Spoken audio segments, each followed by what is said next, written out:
హృదయపూర్వక వందనాలు తెలియజేస్తున్నాను అందరికీ పేరున. మనం సజీవులుగా నిలిచి ఉంటాం. దేవుడిచ్చిన వరము, గొప్ప భాగ్యము. అందుకు దేవునికి వేలాది వందనాలు, స్తోత్రాలు చెల్లిస్తున్నాను. కొద్దిసేపు మనం దేవుని మాటలను ధ్యానం చేసుకుందాం, ఒక అర్ధగంట సేపు.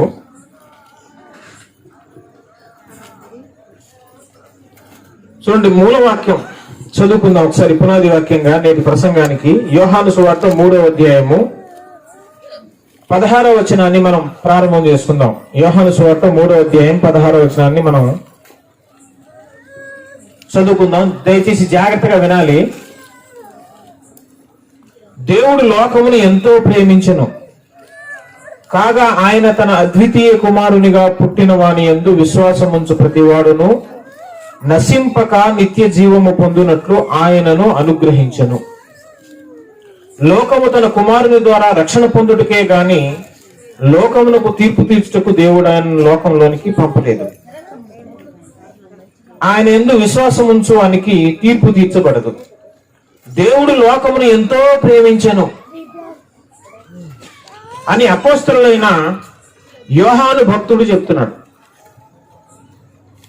దేవుడు లోకాన్ని ఎంతో ప్రేమించాడంట. లోకాన్ని ఎంతో ప్రేమించాడంటే లోకంలో ఉన్న చెట్లను, రాళ్లను, రప్పలను, కొండలను, నదులను, పక్షులను, జంతువులనే కాదు,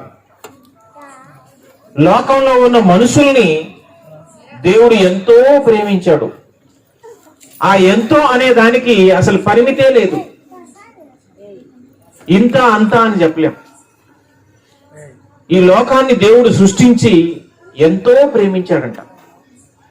అంటే లోకంలో ఉన్న ప్రతి మనిషిని దేవుడు ప్రేమించాడా, కొంతమందిని ప్రేమించాడా అని మనం ఆలోచిస్తే, మనుషులందరినీ, మంచోడు కావచ్చు, చెడ్డోడు కావచ్చు, ఎవరైనా గాని దేవుడు సృష్టించాడు ఈ లోకంలో మనిషి అనేవాడిని. కాబట్టి అందరూ దేవునికి పిల్లలు. ఆయన సృష్టికర్త, మనం సృష్టింపబడిన సృష్టము.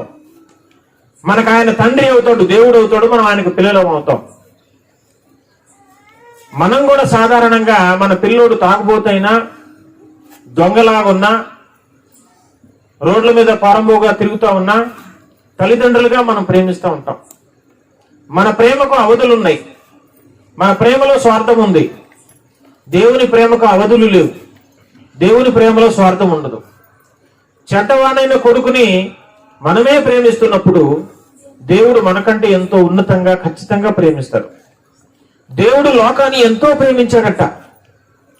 ఎంతగా ప్రేమించాడంటే, తాను ప్రేమించిన లోకం కోసం దేవుడు తన స్థానాన్ని, తన అధికారాన్ని, తన బలాన్ని, తన మహిమను తగ్గించుకొని ఈ లోకంలోనికి వచ్చాడు. దేవుడు మహాబలవంతుడు, కానీ చాలా బలహీనుడైన మనిషి దగ్గరికి ఆయన రావటానికి ఇష్టపడ్డాడు. దేవుడు మహా ఉన్నతమైన సింహాసనం మీద కూర్చున్న ఆయన, కానీ మానవుడి కోసం ఈ మట్టి గడ్డ మీదకి దేవుడు వచ్చాడు. దేవునికి అసాధ్యం అనేది ఏదీ లేదు. ఆయనంత ఆశ్చర్యకరుడు, ఆయనంత బలవంతుడు, ఆయనంత జ్ఞానవంతుడు, ఆయనంత శక్తి కలిగిన వాడు ఈ విశ్వంలో మరో శక్తి ఏదీ లేదు. తన జ్ఞానం విషయంలో కూడా, తన బలం విషయంలో పరిధులు దాటి దేవుడు ఇక్కడ దాకా వచ్చాడు. దేవుడు విశ్వం అంతటా వ్యాపించి ఉన్నాడు. దేవుడు లేని చోటంటూ ఏది లేదు. దేవునికి తెలియకుండా ఈ విశ్వంలో ఏ శక్తి ఏ పని చేయలేదు. దేవునికి మరుగ్గా ఉండి మనం ఏది దాచిపెట్టలేం. ఎందుకంటే ప్రతి చోట దేవుడు ఉన్నాడు. దీన్నే కొంతమంది వ్యక్తులు ప్రతి చోట దేవుడు ఉన్నాడు అనే పదానికి ఎలా అర్థం చేసుకున్నారంటే, ప్రతి పదార్థంలో దేవుడు ఉన్నాడని అర్థం చేసుకున్నారు. అంటే ఇప్పుడు రాయిలో కూడా దేవుడు ఉంటాడు కాబట్టి మేము రాయిని మొక్కుతున్నామని ఆ కాన్సెప్ట్ లోకి వెళ్ళారు. చెట్లో కూడా దేవుడు ఉంటాడు కాబట్టి మేము చెట్టును నమ్ముతున్నాం. ప్రతి పదార్థంలో దేవుడు ఉన్నాడు కాబట్టి మేము వాటిని నమ్ముతున్నాం. ప్రతి పదార్థంలో దేవుడు లేడు, కానీ ప్రతి చోట దేవుడు ఉన్నాడు. ప్రతి చోట దేవుడు ఉన్నాడు, కానీ ప్రతి పదార్థంలో దేవుడు లేడు. ఈ చిన్న విషయాన్ని మనం అర్థం చేసుకోవాలి. అనంతుడైన దేవుడు, విశ్వమంతా పట్టజాలని దేవుడు, తన ఆకారాన్ని తగ్గించుకొని ఇవి ఇంతే ప్లేస్ లో మానవ హృదయం గుండె ఒక పిడికిలు అంత ఉంటది. ఈ పిడికిలు ఎవరి పిడికిలు ఏ సైజులో ఉందో వాళ్ళ గుండె కూడా అంతే సైజులో ఉంటది. ఇంత హృదయంలో ఈ చిన్న స్థలంలో దేవుడు వచ్చి నివాసం చేస్తున్నాడు. ఎంత గొప్ప ఆశ్చర్యం ఇది! విశ్వమంతా పట్టజాలనంత పెద్ద దేవుడు తన ఆకారాన్ని తగ్గించుకొని, తన మహిమను తగ్గించుకొని, తన బలాన్ని తగ్గించుకొని ఇగో ఇంత స్థలంలో వచ్చి నివాసం చేయటానికి ఆయన ఇష్టపడ్డాడు. అంతగా ఈ లోకంలో ఉన్న మనుషులను దేవుడు ప్రేమించాడు. ఆ మాటను మనకు ఒకసారి మనం పరిశుద్ధ బైబిల్ గ్రంథం తెలియజేస్తూ ఉంది. యెషయా గ్రంథం 57వ అధ్యాయము 15వ వచనాన్ని మనం చూస్తే, యెషయా గ్రంథము 57వ అధ్యాయము 15వ వచనం చదవండి. ఎవరైనా తీసిన వాళ్ళు 57:15 చూడండి. ఏమనుందంటే, మహాఘనుడును మహోన్నతుడును పరిశుద్ధుడును నిత్య నివాసి అయిన వాడు ఈలాగు సెలవిస్తున్నాడు. నేను మహోన్నతమైన స్థలములో పరిశుద్ధ స్థలములో నివసించువాడను అయినను వినయము గల వారి ప్రాణమును ఉజ్జీవింపజేయుటకు, నలిగిన వారి ప్రాణమును ఉజ్జింపజేయుటకును, వినయము గల వారి యొద్దను దీన మనస్సు గల వారి యొద్దను నివసించుచున్నాను. ఇది దేవుడు చెప్తున్నమాట. నేను మహా ఉన్నతుడును, మహోన్నతుడు, మహాపరిశుద్ధులను ఆ స్థలంలో ఉండేవాడనే యాక్చువల్ గా. కానీ దీన మనస్సుల కొరకు, తగ్గింపుతో బ్రతుకుతున్న మనుషుల దగ్గరికి, వాళ్ళని ఓదార్చటానికి, వాళ్ళని ఉజ్జీవింపజేయటానికి, వాళ్ళని తృప్తిపరచటానికి నేను వాళ్ళ దగ్గరకు వచ్చి నివాసం చేస్తున్నాను అన్నాడు. నేను ఇది అసలు తగ్గింపు అంటే. తను తాను తగ్గించుకున్న వాడు హెచ్చించబడునని మనం చెప్తా ఉంటాం కదా. దేవుడు తగ్గించుకున్నంతగా బహుశా మనుషులు ఎవరు ఎంత గొప్ప భక్తుడైనా అంత తగ్గింపు ఉండకపోవచ్చు, ఉండదు కూడా. అంతగా దేవుడు తగ్గించుకున్నాడు.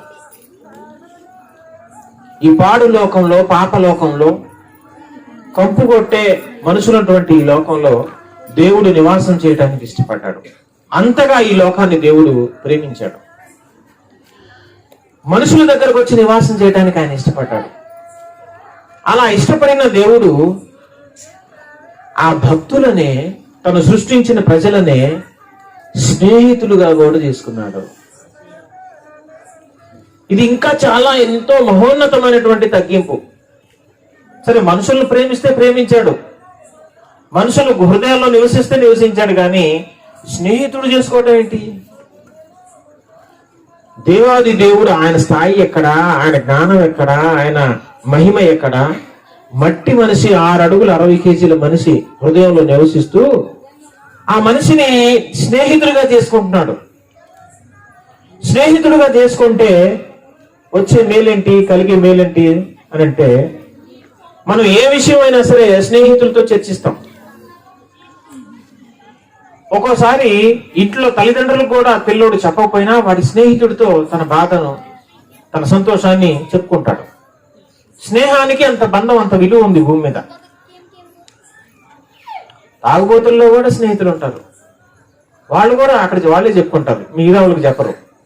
ఇంట్లో భార్యకి చెప్పకపోయినా అక్కడ అడ్డా మీద వాళ్ళ స్నేహితులకు చెప్పేస్తాడు. స్నేహానికి ఉన్న బంధం అది. దాపరికాలు ఏమి ఉండవు. తాగుబోతుల్లో ఎంత బలమైన స్నేహం ఉంటుందంటే, ఒకడు ఫుల్లుకు తాగేసి కక్కుతా ఉంటే ఇంకోటి చేతుల్లో పడతాడు. అంటే ఎంత గొప్ప స్నేహం వాళ్ళలో ఉంది. ఒకళ్ళొకళ్ళు సహకరించుకుంటారు. ఇళ్ళ దగ్గర డబ్బు లేకపోతే ఆయన తాగిస్తాడు, ఆయన దగ్గర డబ్బు లేకపోతే ఈయన పెట్టుకుంటాడు, ఇద్దరు లేకపోతే అప్పు చేస్తారు. ఇది దేవుడు తన భక్తులను స్నేహితులుగా మార్చుకున్నాడు. ఇది చాలా గొప్ప విషయం, ఆశ్చర్యకరమైన సంగతి ఇది. ఎందుకు స్నేహితుడిగా చేసుకున్నాడంటే, దేవుడు కూడా తాను పరలోకంలో ఎలాంటి వాడో, తన మనసు ఎలాంటిదో, తన ప్రేమ ఎలాంటిదో, తన గుణలక్షణాలు ఎలాంటివో, తన శుభ లక్షణాలు ఎలాంటివో, ఆయన ఎటువంటి వాడో, విశ్వంలో ఉన్న రహస్యాలు ఏంటో, ఆయన ఎవరితో అయితే స్నేహం చేస్తున్నాడో వాళ్ళకి ఈ గుట్టంతా చెప్పేస్తాడు.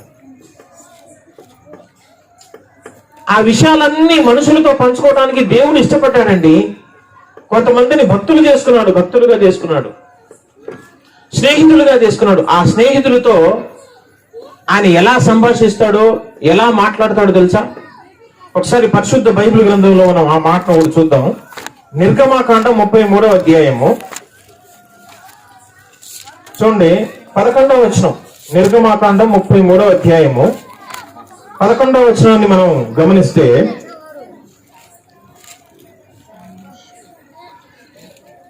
చూడండి.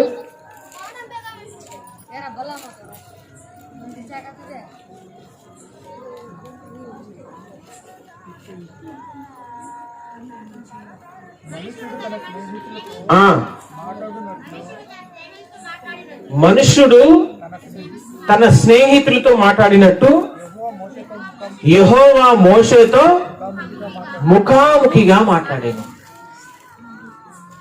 ఒక మనుషుడు తన స్నేహితునితో ముఖాముఖిగా మాట్లాడినట్టు దేవుడు కూడా మోషేతో ఎలా మాట్లాడాడంట? ముఖాముఖిగా. ముఖాముఖి అంటే రెండు ముఖాలు ఉంటాయి. ఒక ముఖానికి ఎదురుగా మరొక ముఖం ఉంటే ముఖాముఖి అంటారు. అంటే ఇద్దరు నోట్లు నోరు పెట్టి ఇట్లు పెట్టి స్ట్రైట్ గా నించొని మాట్లాడటం. అంటే దేవుడు మోషే అనే భక్తుడితో ప్రతిరోజు ఎలాగ మాట్లాడుతున్నాడంట? ముఖాముఖిగా, ఎదురుబెదురుగా, ఒకరి ముఖాన్ని ఒకరు చూస్తూ, ఒక స్నేహితుడు తన స్నేహితుడితో చెవులో చెప్పుకున్నట్టు, గుసగుసలు మాట్లాడుకున్నట్టు దేవుడు మోషే భక్తునితో మాట్లాడాడు. ఎంత గొప్ప ఆశ్చర్యం ఉంది అసలు ఇది! ముఖాముఖిగా. ఎందుకని అలా మాట్లాడాడంటే మోషే అనే భక్తుడు దేవునికి స్నేహితుడు. స్నేహితుడుగా నువ్వు మారితే, నేను స్నేహితునిగా మారితే, మోషేతో మాట్లాడిన దేవుడు ఖచ్చితంగా నీతో నాతో కూడా మాట్లాడటానికి సిద్ధంగా ఉన్నాడు. లోపం దేవుల్లో లేదు, అటువైపు లేదు, ఇటువైపు ఉంది లోపం. మనల్ని స్నేహితులుగా దేవుడు చూడకపోవటానికి కారణం మనమే. మనలో ఉన్న కొన్ని పాపాలు, కొన్ని లోపాలు, కొన్ని బలహీనతలు, దేవునికి నచ్చనివి, దేవునికి బాధను కలిగించే కొన్ని గుణలక్షణాలు మనలో ఉండటం వల్ల మనం దేవునితో స్నేహం చేసే ఆ అధికారాన్ని కోల్పోయాం. అంత ఆ భాగ్యం మనకు దొరకలేదు. తప్పు ఇటుపక్క ఉంది తప్ప అటుపక్క లేదు. ఆ ముఖంలో తప్పు లేదు, ఈ ముఖం వైపే తప్పు ఉంది. దేవునితో మనం సహవాసం చేయలేకపోతున్నాం, స్నేహితులుగా మారలేకపోతున్నాం. సృష్టికర్త అయిన దేవునికే స్నేహితుడుగా మారటం. నా స్నేహితుడు ఎవరో తెలుసా? నా స్నేహితుడు గ్రామ సర్పంచ్ గారు కాదు, నా స్నేహితుడు సీఎం గారు కాదు, నా స్నేహితుడు ముఖ్య తర్వాత ప్రధానమంత్రి గారు కాదు, ఒక కలెక్టర్ గారు కాదు. నా స్నేహితుడు ఎవరంటే సృష్టికర్త అయిన దేవుడే. మోషేని కనుక నీ స్నేహితుడు ఎవరయ్యా అని నువ్వు ఒకవేళ అడిగితే మోషే ఇచ్చే సమాధానం తెలుసా? నా స్నేహితుడు సృష్టికర్త అయిన దేవుడే. మనమైతే ఏం చెప్తాం? కొంతమందిని చూపిస్తాం, మనలాంటి దౌర్భాగ్యాలను చూపిస్తాం, వాళ్ళు మనకు స్నేహితులు. కానీ ఇదే ప్రశ్న మోసేకెళ్ళి అడిగితే పైకి చూపిస్తాడు. నా స్నేహితుడు అక్కడున్నాడు, నేను పిలిస్తే వస్తాడు, నా ఇంట్లో తలుపులు వేసుకొని మోకరించేస్తారు, నా స్నేహితుడు నా పక్కడికి వచ్చేస్తాడు. ఆయన నా స్నేహితుడు, ఆయన రహస్యాలన్నీ నాకు చెప్తాడు. నేను ఆయనకు స్నేహితుడిని, నన్ను ఆయన స్నేహితుడిగా చేసుకున్నాడు. ఏ విషయమైనా, ఏ మర్మమైనా నాకు చెప్తాడు. మోషేను దేవుడు స్నేహితుడిగా తీసుకున్నాడు కాబట్టి ఒకానొక సందర్భంలో, ఆ సందర్భం మీకు అందరికి తెలిసే ఉంటది, ఒకానొక సందర్భంలో ఏం జరిగిందంటే మోషేను వాళ్ళ అక్క మిరియాము తర్వాత అహరోన్లు ఇద్దరు వ్యతిరేకించారు. ఒక సందర్భంలో వ్యతిరేకిస్తే, నువ్వు వెళ్ళి కూసు దేశపు స్త్రీని వివాహం చేసుకుంటావా అనే దాని మీద సణిగి విరోధంగా మాట్లాడితే దేవుడు వచ్చి ఏం చెప్పాడు తెలుసా? దేవుడు వచ్చి ఏం చెప్పాడంటే అసలు విషయం అంతా పక్కన పెట్టేశాడు. ఎందుకోసం ఈ తగాదు వచ్చిందో, ఎందుకు రివర్స్ అయ్యారో, ఎందుకు వ్యతిరేకిస్తున్నారో, ఈ విషయం మొత్తం పక్కన పెట్టేసి అసలు నా స్నేహితుడైన మోషేతో మాట్లాడటానికి మీరెందుకు భయపడలేదు అని గద్దించి ఆ సందర్భంలో మిరియా కుష్టు కూడా వచ్చింది. విషయం పక్కన పెట్టేశాడు. తన స్నేహితునికి అక్కడ విరోధంగా మాట్లాడేందుకు దేవుడు ఎట్లా స్పందించాడు, ఎట్లా రియాక్ట్ అయ్యాడంటే, నా స్నేహితులతో మాట్లాడటానికి మీరు భయపడలేదు ఎందుకని. అంటే దేవుడు ఒక భక్తుడిని స్నేహితుడిగా చేసుకుంటే అతని విషయంలో ఎలా జోక్యం చేసుకుంటున్నాడో చూడండి ఒకసారి. ముఖాముఖే మాట్లాడేవాడంట. ఇక మోషే భక్తుడే కాదు, ఇంకో భక్తుడు మనం చూసాం అనుకోండి. ఆదికాండం 5వ అధ్యాయంలో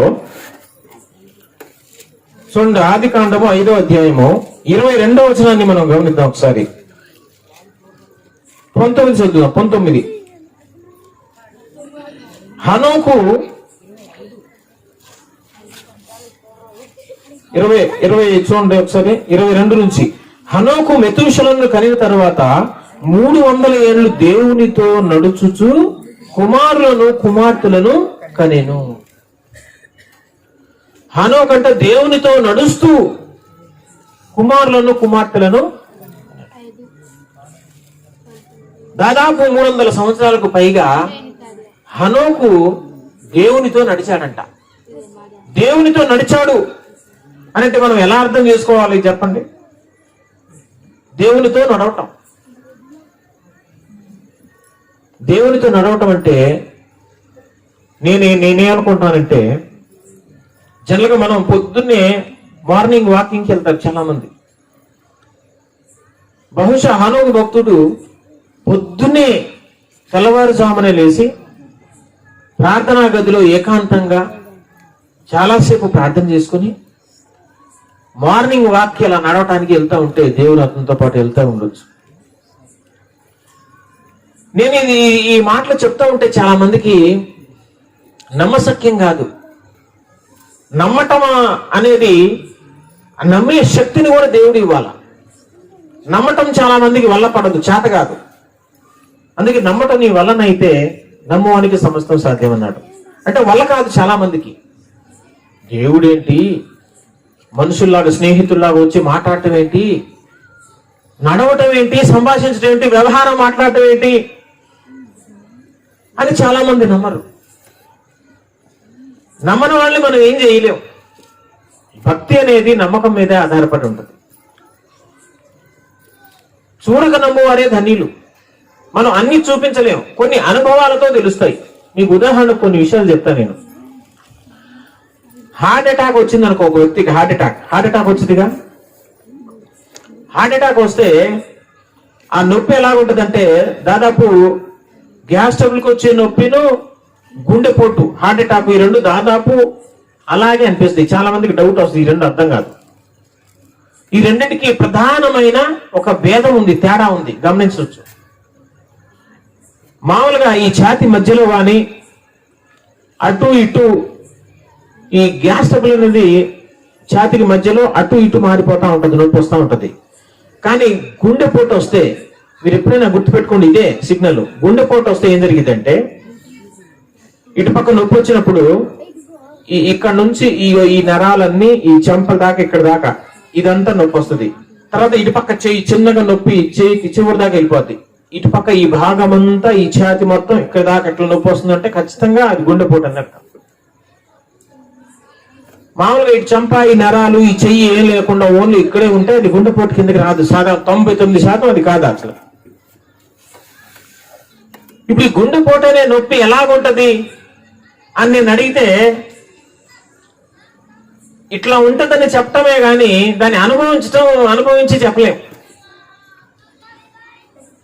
ఇప్పుడు ఇలా ఉంటదయ్యా అని చెప్తే, నాకేం అర్థం కావట్లేదు, నాకు చూపించి ఒకసారి ఆ నొప్పి ఒకసారి చూపించన్నారు అనుకో, ఆ నొప్పి ఎక్స్ప్లెయిన్ చేయడమే కానీ వివరించడమే కానీ చూపించడం కుదరదు.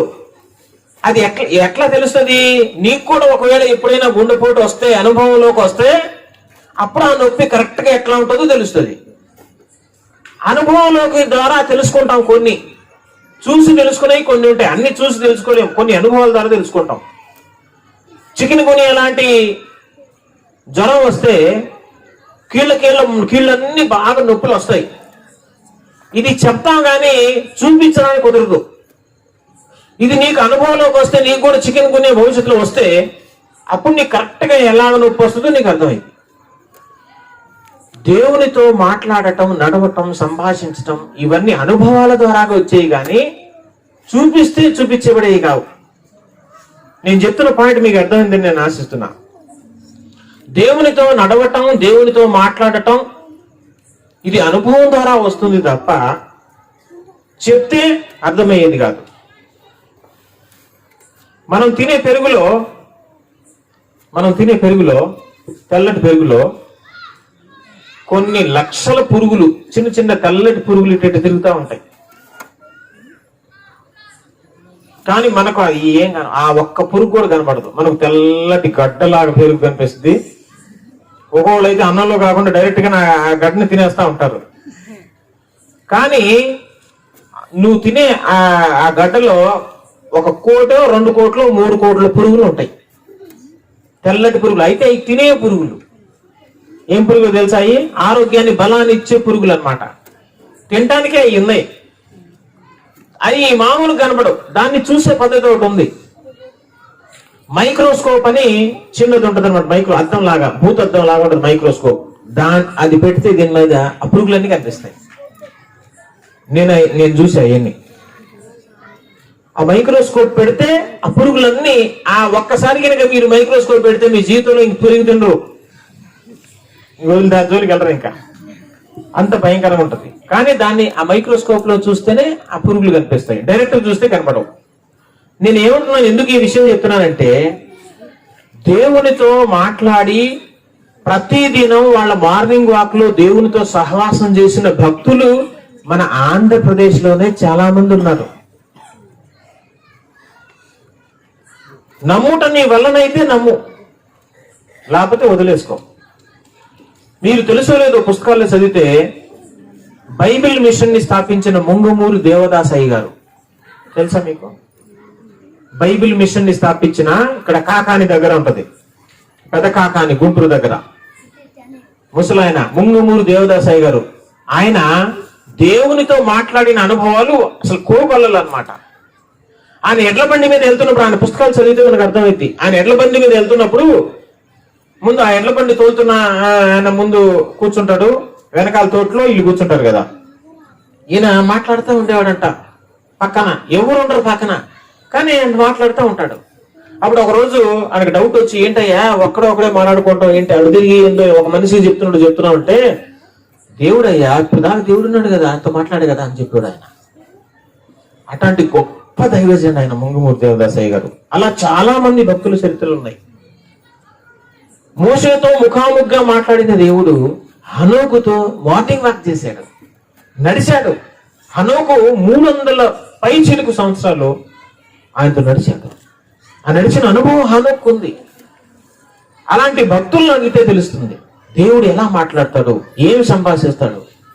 అయితే అటువంటి భక్తుల స్థాయిలో మనం కూడా ఎదగాలంటే, ఏనాటికైనా ఒకవేళ ఆ భక్తుల స్థాయిలో, ఆ లెవెల్లో మన భక్తిని, మన ప్రార్థన జీవితాన్ని, మన విశ్వాసాన్ని కనుక పెంచుకోగలిగితే, కరెక్ట్ గా దేవుడు మాట్లాడటం, దేవుడు మనతో నడవటం మనకు కూడా అనుభవంలోకి వస్తుంది. అక్కడి వరకు మనం ఎదగాలి. దేవుడు మనకు స్నేహితులు కావాలంటే, మనలో దేవునికి నచ్చనివి, దేవునికి ఇష్టం లేనివి, దేవునికి ఆయాసకరమైన మార్గాలు మనలో ఉన్నవేమో ఒకసారి మనం ఆత్మ పరిశీలన చేసుకొని అవన్నీ మన నుంచి తీసేసుకోవాలి. అప్పుడు దేవుడు మనకు స్నేహితుడు అవుతాడు. తన స్నేహితుని కొరకు ప్రాణం పెట్టువాని కంటే ఎక్కువైన వాడు మరెవరు లేడు అంటాడు యేసయ్య ఒకసారి. స్నేహితుడు తన స్నేహితుని కొరకు ప్రాణం పెట్టడానికైనా సిద్ధపడిపోతాడు. మనందరి కోసం దేవుడు ఈ లోకానికి వచ్చి ప్రాణం పెట్టాడు. ఆయన్ని మనం స్నేహితులుగా చేసుకోలేకపోతున్నాం. ఆ అదృష్టం దేవుడు మనకి ఇచ్చాడు, కానీ మనం దాన్ని ఉపయోగించుకోలేకపోతున్నాం. దేవుని ప్రేమను పూర్తిగా మనం అనుభవించలేదు. తెలుసుకున్నాం దేవుడు ప్రేమామయుడని, కానీ మనం అయితే దాన్ని అనుభవించలేదు. దేవుని హృదయం చాలా విశాలమైనది అని మనం చదువుకున్నాం, నేర్చుకున్నాం, కానీ దాన్ని మనం ఇంకా అనుభవించలేదు పూర్తిగా. దేవుడు మాట్లాడతాడు, భక్తులు చాలా మంది మాట్లాడుతూ ఉన్నారు అనే విషయం మనకు తెలుసు, కానీ మన జీవితంలో ఎప్పుడు దేవుని స్వరం విన్న అనుభవం మనకు లేదు. చాలా మంది భక్తులు ప్రార్థన చేస్తున్నప్పుడు వాళ్ళ ప్రార్థనా గదిలో దేవుడు వచ్చి వాళ్ళ ప్రార్థనకు సమాధానం ఇచ్చాడు, వాళ్ళతో మాట్లాడాడు. కొంతమంది భక్తులైతే దేవునితో ఈ రోజు నేను ఎక్కడికి వెళ్ళమంటావు, ఏం చేయమంటావు, ఎవరిని కలవమంటావు, వాళ్ళు ఏం చేశారంటే ప్రతి పరిస్థితిలో, అది కుటుంబ పరిస్థితి కావచ్చు, వ్యక్తిగత పరిస్థితి కావచ్చు, ఏదైనా సరే దేవుణ్ణి అడిగే వాళ్ళు ఒక స్టెప్ ముందుకేసేవాళ్ళు. అటువంటి మహోన్నతమైన భక్తులు కూడా ఉన్నారు. వాళ్ళు ఏదైనా సమస్య వస్తే ప్రార్థనా గదిలోకి వెళ్ళి దేవుని అడుగుతారు, ఇది ప్రభువా దీనికి ఎక్కడికి వెళ్ళమంటావు, ఏం చేయమంటావు? దేవుడు స్వరం ద్వారా మాట్లాడేది ఇలాగెళ్ళు. కొన్ని సందర్భాల్లో స్వరం ద్వారా మాట్లాడకుండా లోపలే ఒక ప్రేరేపణ ఇచ్చి, ఒక ఆలోచన ఇచ్చి, ఒక ఉపాయాన్ని ఇచ్చి, ఇది ఫలానా వ్యక్తి ద్వారా ఇలాగెళ్ళు అని మాట్లాడిన సందర్భాలు చాలా ఉన్నాయి. అది మన జీవితాల్లో జరగాలంటే, దేవుని ప్రేమ మన మీద కుమ్మరించబడాలంటే, దేవుణ్ణి మనం అనుభవం ద్వారా తెలుసుకోవాలంటే, మన జీవితాల్లో వంక టింకర్లన్నీ సరి చేసుకోవాలి. మనలో ఆయనకి నచ్చినవి ఏదైతే ఉన్నాయో వాటి మొత్తాన్ని మనం తీసేసుకోవాలి. వాటిలో ప్రధానమైనవి ఏంటి అంటే, మనం కొంతమంది వ్యక్తులతో సహవాసం చేస్తూ ఉంటాం. మన ఆత్మీయ జీవితం వెనకొండిపోవటానికి, కుంటుపడిపోవటానికి, అణిచివేయబడటానికి, ఫలవంతంగా లేకపోవటానికి ఒకవేళ ఆ సహవాసమే కారణమై ఉండొచ్చేమో. ఆత్మ పరిశీలన మనం చేసుకోవాలి.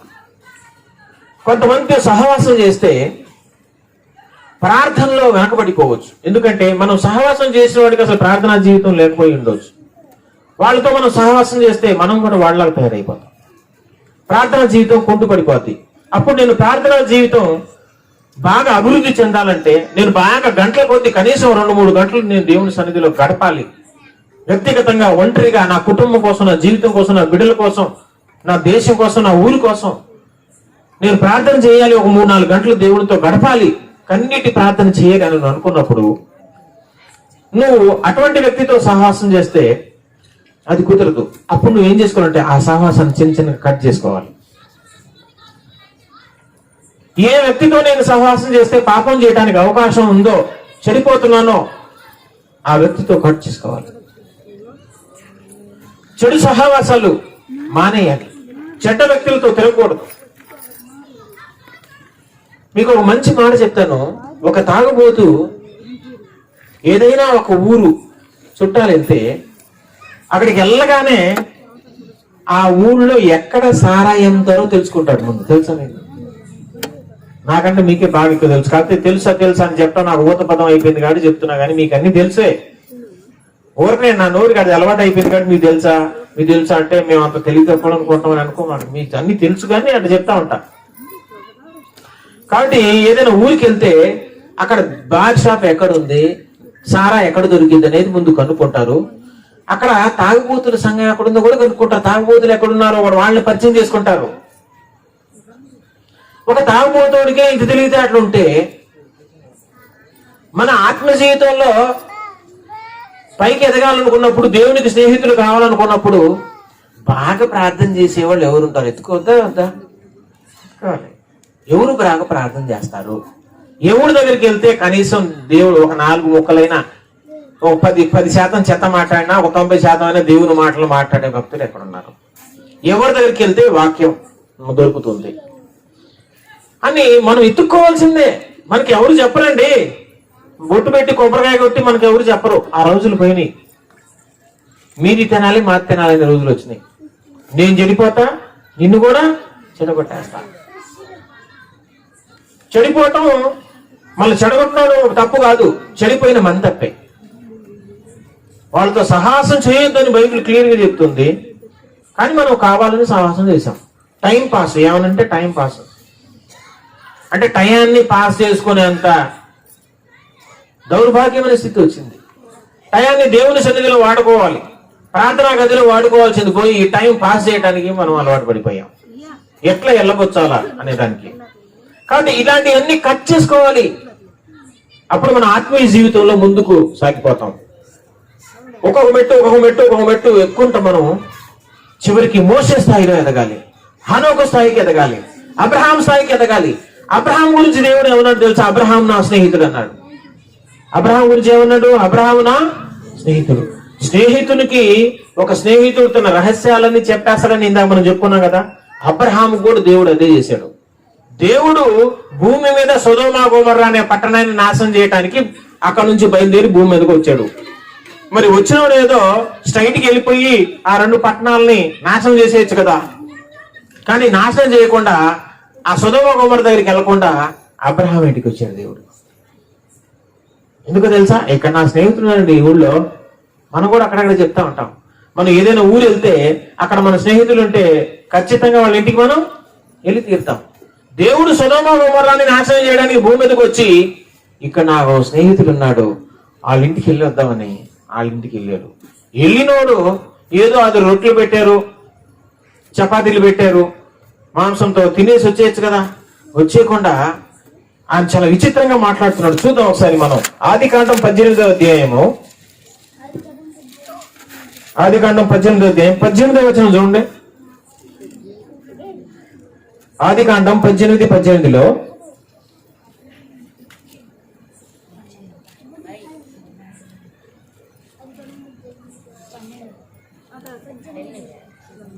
చదవండి.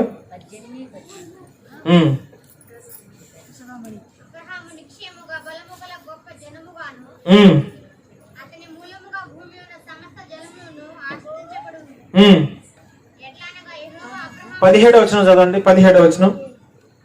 అప్పుడు యెహోవా, నేను చేయబోవు కార్యము అబ్రహాముకు దాచెదనా? నేను చేయబోయే కార్యం అబ్రహాముకు దాచిపెడతానా?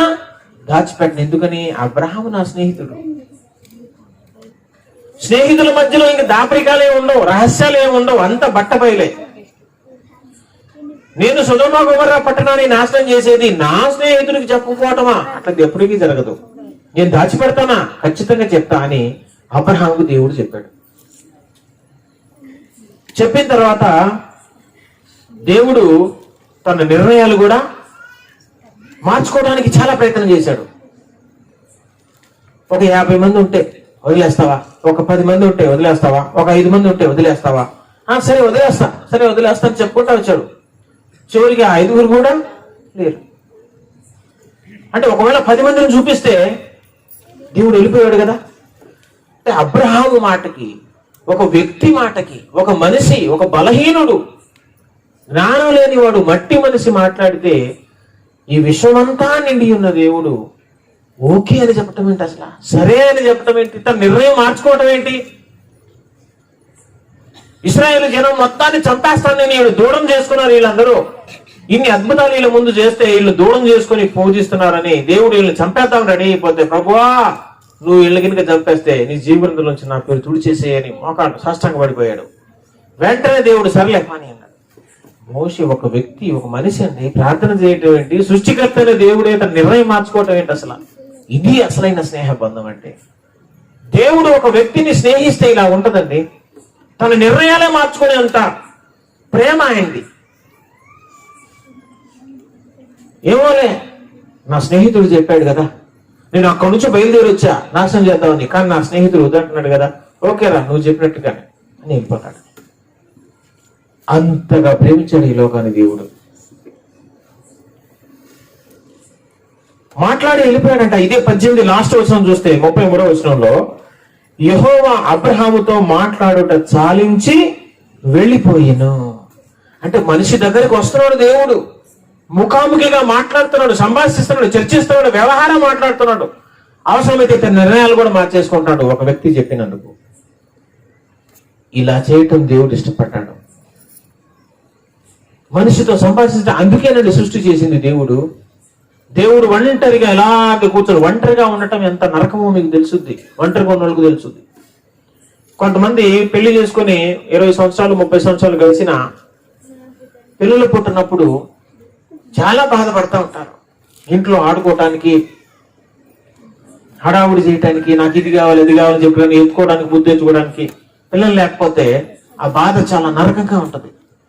అది కూడా అనుభవం ద్వారా వస్తుంది. మనల్ని చూసిన వాళ్ళకి మనకు అర్థం కాదు. మనకు పిల్లలు ఉన్నారు కాబట్టి మనకు అర్థం కాదు ఆ బాధ. అది వాళ్ళకే తెలిసింది బాధ. ఇది కూడా అనుభవించి తెలుసుకునే బాధ. దేవుడు కూడా ఒంటరిగా ఒక్కడే అక్కడ కూర్చోలేక, నేను బిడ్డల్ని కనాలి, సృష్టి చేయాలి, నేను బిడ్డల్ని పుట్టించాలి, సృష్టించాలి, వాళ్ళ దగ్గరికి వెళ్ళాలి, వాళ్ళతో సంభాషించాలి, వాళ్ళతో స్నేహం చేయాలి. ఇది దేవుని ఆశ. అందుకే ఈ సృష్టి చేశాడు. అందుకే మనం అందరూ పుట్టాం. సృష్టికర్త అయిన దేవుడు మన దగ్గరికి రావడానికి ఇష్టపడ్డాడండి. మనతో స్నేహం చేయడానికి ఆయన ఇష్టపడ్డాడు. కానీ దురదృష్టవశాత్తు మనమే ఆయన్ని దూరం చేసుకుంటాం. మన హృదయాల్లో ఆయన్ని అంగీకరించట్లా, ఆహ్వానించట్లా. సృష్టికర్త అయిన దేవుడే నా స్నేహితుడు అని చెప్పుకునే రోజు మనకు రావాలి. ఎంత గొప్ప భాగ్యం, ఎంత గొప్ప ధన్యత అది. ఈ విశ్వాన్నే సృష్టించిన దేవుడు నాకు స్నేహితుడు అని చెప్పడం. అందుకే ఆయనతో మనం స్నేహితులుగా ఉండలేకపోతున్నాం, మారలేకపోతున్నాం అంటే తప్పంతా మనమైపోయింది. మన జీవితాల్లో మనం ఎవరికి వారు ఆత్మ పరిశీలన చేసుకోవాలి. నేను దేవునికి స్నేహితుడిగా మారకపోవటానికి ఎవరు ఆటంకం అడ్డుపడుతున్నారు, అడ్డుబండగా అడ్డురాయిగా ఎవరు తగులుతున్నారు? నా స్నేహితులా, నా బంధువులా, నా భార్య, నా భర్త, నా బిడ్డలా? ఎవరి వల్ల నేను దేవునికి స్నేహితుడు కాలేకపోతున్నాను? ఎవరి వల్ల నా జీవితం ఇలా కుంటుపడిపోతుందో మనం చూసుకొని వాళ్ళని కట్ చేసుకోవాలా. ఎంతవరకు మాట్లాడాలో అంతవరకే మాట్లాడాలి. అంటే వాళ్ళతో మాటలు ఇదంతా కట్ చేయమని కాదు, వాళ్ళతో స్నేహం కట్ చేసేయాలి. ఎంతవరకు మాట్లాడాలో ప్రేమించాలి. వాళ్ళు మనం ప్రేమిస్తాం, కానీ వాళ్ళు చేసినట్టు మనం చేయం. యేసయ్య పాపుల మధ్య ఉన్నాడు, పాపులకు స్నేహితుడు అని సుంకర్లు పరిచయులందరూ యేసయ్యను చెప్పారు కూడా. నువ్వు పాపుల స్నేహితుడివి, పాపులతో ఉంటున్నావు, పాపులతో తింటున్నావు అని. పాపులతో ఉన్నాడు, పాపులతో తిరిగాడు, పాపులతో సాహసం చేశాడు, కానీ ఏనాడు ఆయన పాపం చేయాల. మనం కూడా అటువంటి వారమై ఉండాలి. కాబట్టి చివరికి బైబిల్ గ్రంథం ఎటువంటి వారితో సహవాసం చేయాలని మనల్ని మరి ఆదేశిస్తూ ఉందంటే, సామెతల గ్రంథము 13వ అధ్యాయము చూడండి, 20 వచనం చదవండి. సామెతల గ్రంథం 13:20. జ్ఞానుల సహవాసం చేయువాడు జ్ఞానము గలవాడగును, మూర్ఖుల సహవాసం చేయువాడు చెడిపోవాడు. జ్ఞానుల సహవాసం చేయువాడు జ్ఞానం గలవాడవుతాడు. సింపుల్ గా అందరికి తెలిసిన విషయమే. జోగి జోగి రాసుకుంటే బూడిద రాలిది అంటారు, తెలుసా మీకు ఇది? జోగి జోగి రాసుకుంటే బూడిద రాలిది. జ్ఞానం గలవారితో సహవాసం చేయాలి అంటే ముందు అసలు జ్ఞానం గలవారెవరో నువ్వు గుర్తుపట్టాలి. గుర్తుపట్టిన తర్వాతే కదా వాళ్ళతో స్నానం చేసేది మనం. జ్ఞానవంతులు ఎవరు, ప్రార్థనా పరులు ఎవరు, విశ్వాస వీరులు ఎవరు, దేవుడంటే భయపడేవారు ఎవరు, ప్రతి విషయంలో దేవుని మీద ఆధారపడేవారు ఎవరు, దేవుని చిత్తానికి లోబడి జీవిస్తున్న వాళ్ళు ఎవరు, దేవుని చిత్తం కొరకు ఈ లోకంలో దేన్నైనా నష్టపరచుకోవడానికి సిద్ధపడిన మనస్తత్వం కలిగిన భక్తులు ఎవరు, వాళ్ళతో సహవాసం చేయాలి. అప్పుడు నీవు నేను దేవునికి స్నేహితులం అవుతాం. దేవునికే స్నేహితులం అయిపోతే ఇంక మనకు ఈ లోకంలో ఏది ఎక్కర్లేదు. నీకు ఎన్ని కోట్లైనా ఇది డబ్బుతో కొనేది కాదు. కాబట్టి జ్ఞానం గల వారితో, ప్రార్థనా పరులతో, భక్తి పరులతో, క్రమం తప్పకుండా సహవాసానికి మందిరానికి వెళ్లే వారితో, బాగా పాటలు పాడేవారితో, దేవునికి భయపడేవారితో, పాపాన్ని అసహించుకునే వారితో మనం సహవాసం చేయాలి. అప్పుడు ఆ లక్షణాలు మనకు కూడా వచ్చేస్తాయి. చివరిగా 17వ అధ్యాయం సామెతల గ్రంథం 17వ వచనాన్ని చూస్తే, 17 సామెతల గ్రంథం 17 చూస్తే, నిజమైన స్నేహితుడు విడువక ప్రేమించును, దుర్దశలో అట్టివాడు సహోదరుడుగా ఉండును. నిజమైన స్నేహితుడు విడువక ప్రేమిస్తాడు. మనకందరికి నిజమైన స్నేహితుడు యేసు ప్రభువారు. అందుకే మనల్ని విడువక ప్రేమిస్తున్నాడు. ఆయన అసహించుకొని ఉంటే, ఆయన వదిలేసి ఉంటే మనం అసలు ఈ భూమి మీద ఉండేవాళ్ళమే కాదు. ఆయన సహనాన్ని, ఆయన ప్రేమను చేతగానితనంగా మనం తీసుకొని బరి తెగించి పాపం చేస్తే ఏదో ఒక రోజు వస్తుంది, నిన్ను ఎవరు కాపాడలేరు. నీ చుట్టూ ఉన్న నీ బంధువులు, నీ భార్య, నీ భర్త నిన్ను ఎవరు కాపాడలేడు. దేవుడిచ్చిన విలువైన సమయాన్ని, నేను ఎన్ని పాపాలు చేసినా, నా ఇష్టానుసారం బ్రతుకుతున్నా, నేను హ్యాపీగానే ఉన్నాను కదా, దేవుని ఉగ్రత నా మీదకి ఏం రాలేదు కదా, చాలా బాగానే ఉంది కదా నా జీవితం, ఒకవేళ నువ్వు ధైర్యం తీసుకుంటావు సుమా, జాగ్రత్త. దేవుడు అనుకుంటే ఈ క్షణంలోనే తీసేస్తాడు. కానీ ఆయన అత్యున్నతమైన ప్రేమ. తర్వాత దాని గురించి ఆలోచిస్తున్నాను ఆయన, నువ్వేమో ఇప్పుడు దాని గురించి ఆలోచిస్తున్నావు. నేను ఒక్క క్షణం ఆవేశపడి ఇతన్ని తీసేస్తే, ఈవిడిని తీసేస్తే అగ్నిగుండంలో నిత్యత్వం అంతా ఏడుస్తూ కేకలేస్తా ఉంటది. ఆ జీవితాన్ని గుర్తు తెచ్చుకుంటున్నాడు దేవుడు. దాన్ని గుర్తుకు తెచ్చుకొని ఇప్పటికైనా నువ్వు మారుతావేమోనని, నీ మార్పు కొరకు ఆయన ఎదురు చూస్తున్నాడు. మనమేమనుకుంటున్నాం, పాపం చేసిన వాళ్ళు చచ్చిపోతారు అంటారు కదా, నేను చావట్లేదంటే ఒకవేళ బహుశా దేవుడు లేడేమో. అంటే ఇట్లాంటివి పట్టించుకోవట్లేదేమో నువ్వు అనుకుంటావేమో, ధైర్యం తెచ్చుకోవద్దు అసలు. దేవుడు నీకు టైం ఇస్తున్నాడని మాత్రం గుర్తుపెట్టుకో. ఈ టైం కోసం ఎంతో మంది ఎదురు చూశారు, ఎన్నో కళలు ఆశలు పెట్టుకున్నారు, కానీ భూమిలో మట్టిలో కలిసిపోయారు. వాళ్ళ మీద చెట్లు కలిసిపోయినాయి. చాలా మందిని మనమే డైరెక్ట్ గా తీసుకెళ్లి పాతేసి వచ్చాం. ఇదంతా మన కళ్ళ ముందు జరుగుతుంది, చూస్తున్నాం. ఏదో ఒక రోజు మనల్ని కూడా మన కోసం పెట్టేస్తుంది, మన కోసం కూడా పూలు వస్తాయి, మన కోసం కూడా బ్యాండ్ మేళం వస్తుంది, మనల్ని కూడా అందరు తీసుకెళ్లి పెట్టేస్తారు, మన గురించి భోజనాలు పెట్టుకుంటారు.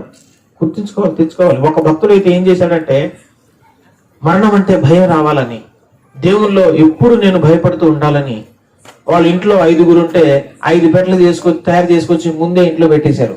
దానికి పేర్లు రాసిన, ఇది నా పెట్టా, ఇది భార్య పెట్టా, ఇది మా నాన్న పెట్టాని. ఆ పెట్టె చూసినప్పుడు భయం వస్తుంది, ఏదో ఒక రోజు ఈ పెట్టలోకి వెళ్ళిపోతానని. కాబట్టి ప్రియమైన సహోదరుల సహోదరి, దేవుడు నీతో నాతో స్నేహం చేయడానికి ఈ లోకానికి వచ్చాడు. మనల్ని ఆయన స్నేహితులుగా చూస్తున్నాడు, మనల్ని ఆయన ప్రేమిస్తూనే ఉన్నాడు. ఆయన అనంతమైన ప్రేమ అయింది, అందుకే ఇంతకాలం నిలిచింది. మనం దౌర్భాగ్యులమైన పాపులమైన, మన జీవితాల్లో సరైన మార్పు లేకపోయినా మనం ఇంకా బ్రతుకున్నామంటే మరి మన ప్రేమ లాంటి ప్రేమ కదా అయింది. అది శాశ్వతమైన ప్రేమ, దీర్ఘకాలం సహించే ప్రేమ అయింది. అవసరమైతే ఇంకా 20 సంవత్సరాలైనా నీ కోసం సహిస్తాడు ఆయన,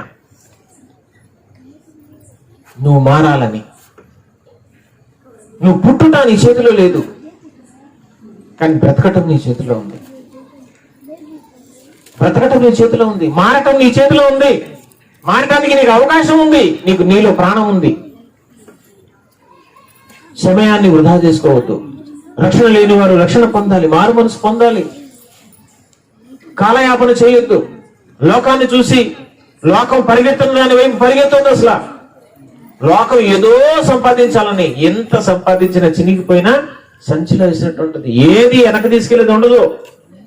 నీలో నువ్వు దేవునికి స్నేహితుడుగా కాకుండా ఏది తక్కువ ఉందో దానికోసం ప్రయాసపడు, దానికోసం పరిగెత్తు, దానికోసం ప్రయాసపడు, దానికోసం ఖర్చు చేయి. నీ ఆశ్రయంతా ఇచ్చి దేవుని జ్ఞానం సంపాదించుకొని వాక్యం చెప్తా ఉంది. కాబట్టి దేవుడు లోకాన్ని ఎంతో ప్రేమించాడు, ఆయన ప్రేమను మనుషులు అర్థం చేసుకోవట్లేదు. కానీ ఏదో ఒక రోజు మన టైం వస్తుంది, వెళ్ళిపోతాం. దాని తర్వాత ఇంకా ఆలోచించడానికి ఏముండదు. కాబట్టి మారు మనసు పొందుదాం, రక్షణ పొందుదాం. రక్షింపబడిన వారం అయితే దేవునికి స్నేహితులుగా ఉండటానికి ప్రయత్నం చేద్దాం. మనలో ఆయనకి నచ్చనివి, మనల్ని పాడు చేసేవి, మన జీవితాన్ని పాడు చేసేవి, మన సహవాసాన్ని పాడు చేసేవి ఏవైతే ఉన్నాయో, నీ ఆత్మీయ జీవితానికి అడ్డుగా ఏది మారిందో, ఎంతకాలం ప్రయత్నించినా ప్రార్థన పౌరులు అవ్వాలనే ఆశ ఉంది కానీ అవ్వలేకపోతున్నాం. విశ్వాస వీరులుగా మారాలని ఉంది కానీ మారలేకపోతున్నాం. దేవునికి స్నేహితులుగా ఉండాలని ఉంది కానీ ఉండలేకపోతున్నాం. ఏది అడ్డగిస్తుంది నీ జీవితంలో? ఒకసారి ఆత్మ పరిశీలన చేసుకుని దాన్ని తెంచేసుకో, దాన్ని కట్ చేసుకో, రూట్ మార్చేసుకో. దేవునికి స్నేహితులు అవ్వం. దేవుడు ఇట్టి మనసు మనకందరికీ అనుగ్రహించును గాక. ఆమేన్. తలంచుకోండి, చిన్న ప్రార్థన చేసుకుందాం.